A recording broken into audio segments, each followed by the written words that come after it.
Hello dear student, मैं शीतल Sahu.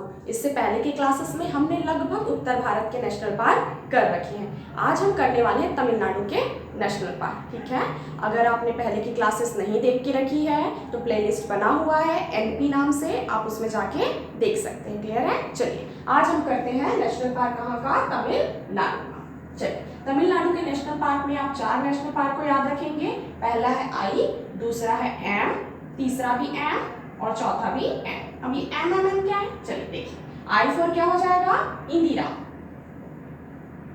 Indira Gandhi national park. ठीक है, अब देखिए काफी जगह एक ही लोगों का नाम मिलता है, तो इसीलिए इसको आइडेंटिफाई करने के लिए इसको क्या नाम दिया जाएगा, अन्ना मलाई।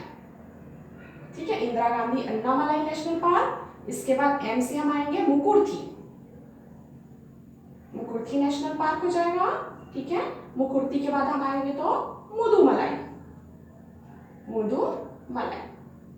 ठीक, फिर है आपका मन्नार मरी। अभी करेंट का एक टॉपिक है जो काफी चर्चित है कि वो तमिलनाडु में है स्थित। वो क्या है आपका डुयोंग रिजर्व या डुंगयोंग संरक्षण केंद्र। ठीक, ये आपका भी फेमस है। वहां पे कहाँ पे, लगभग मन्नार मरीन के पास में ये स्थित है। अब ये क्या है डुयोंग, तो जानिए। सबसे पहले तो ये समुद्री जीव है। ठीक है, सबसे पहले आप याद रखेंगे कि समुद्री जीव है। ठीक है, समुद्री जीव है। सेकंड पॉइंट क्या है, ये शाकाहारी। ठीक, ये शाकाहारी है, ये समुद्री है, इसलिए इसको क्या उपनाम दिया जाएगा, समुद्री गाय। ठीक है, किसी न किसी एग्जाम में इस क्वेश्चन को पूछे जाने की बहुत अधिक संभावना है।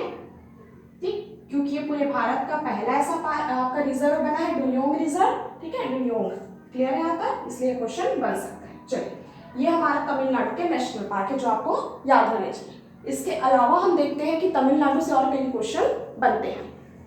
दक्षिण भारत बोले या पश्चिमी घाट, एकदम क्लियरली याद रखिए, दक्षिण भारत या पश्चिमी घाट दोनों बोलेगा तो उसकी सबसे ऊंची चोटी हम कहाँ जाएंगे, अन्नामलाई।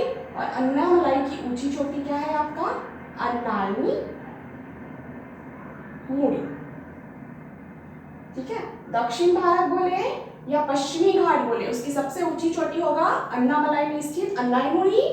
ठीक है, अगर कुल लेंथ की इसकी बात करेंगे तो 2695 मीटर इसकी लंबाई या ऊंचाई है। ठीक, इसके बाद आप जाते हैं नीलगिरी। ठीक है, तो नीलगिरी सेकंड हाईएस्ट पीक है। ठीक है, नीलगिरी में स्थित है दोंदा बेटा,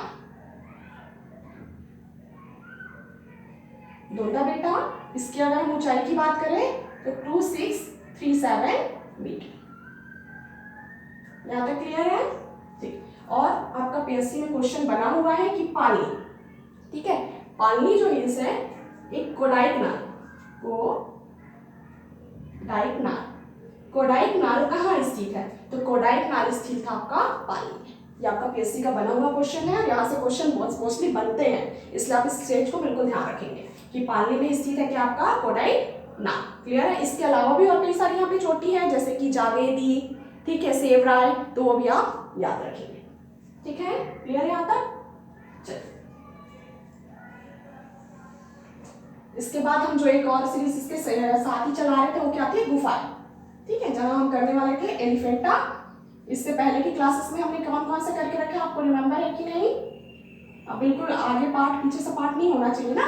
इससे पहले आपने क्या क्या याद करके रखा है, अजंता आपने कर लिया है, एलोरा की गुफाएं आप कर ली है। कभी भी गुफा को पढ़ेंगे कंपेयर करके पढ़ेंगे। ठीक है, तो एलिफेंटा कहाँ स्थित है, महाराष्ट्र में स्थित है, मोस्टली सबको पता होगा। ठीक है, gateway of India, gateway of India से 10 किलोमीटर की दूरी पर यह स्थित है। ठीक है, गेटवे ऑफ इंडिया लिखते ही आपको याद आना चाहिए, गेटवे ऑफ इंडिया का निर्माण कब किया था, 1911 में हुआ था। किसके स्वागत में, जॉर्ज पंचम के स्वागत में हुआ था। ठीक है, गेटवे ऑफ इंडिया का निर्माण 1911 में हुआ था। ठीक है, जॉर्ज पंचम के स्वागत में हुआ था, ये भी आपको पता होना चाहिए। और यहीं पे फिर राजधानी परिवर्तन की भी घोषणा हुई थी, राजधानी कलकत्ता से दिल्ली स्थानांतरित कर दी गई थी। ठीक, सेकेंड, सारी गुफाओं में हमने फिर क्या देखा था कि ये किस धर्म से संबंधित है, तो एलिफेंटा की गुफा भी किस धर्म से संबंधित है आपका, हिंदू और दूसरा आपका बौद्ध। ठीक है, मैं इस बात पे बिल्कुल पूरी तरीके से विश्वास करती हूँ। अगर आप पीछे की चीजें पढ़ के रखें तो आपके माइंड में तीनों अब दिखना चाहिए। अजंता की जैसे ही बात होगा तो अजंता केवल बौद्ध धर्म से संबंधित है। ठीक है, उसके बाद अगर एलोरा की बात होगी तो हमने एलोरा में एकदम क्लासिफाई किया है कि वो तीनों धर्म से संबंधित है, हिंदू, जैन और आपका बौद्ध। अब हम आ गए एलिफेंटा में।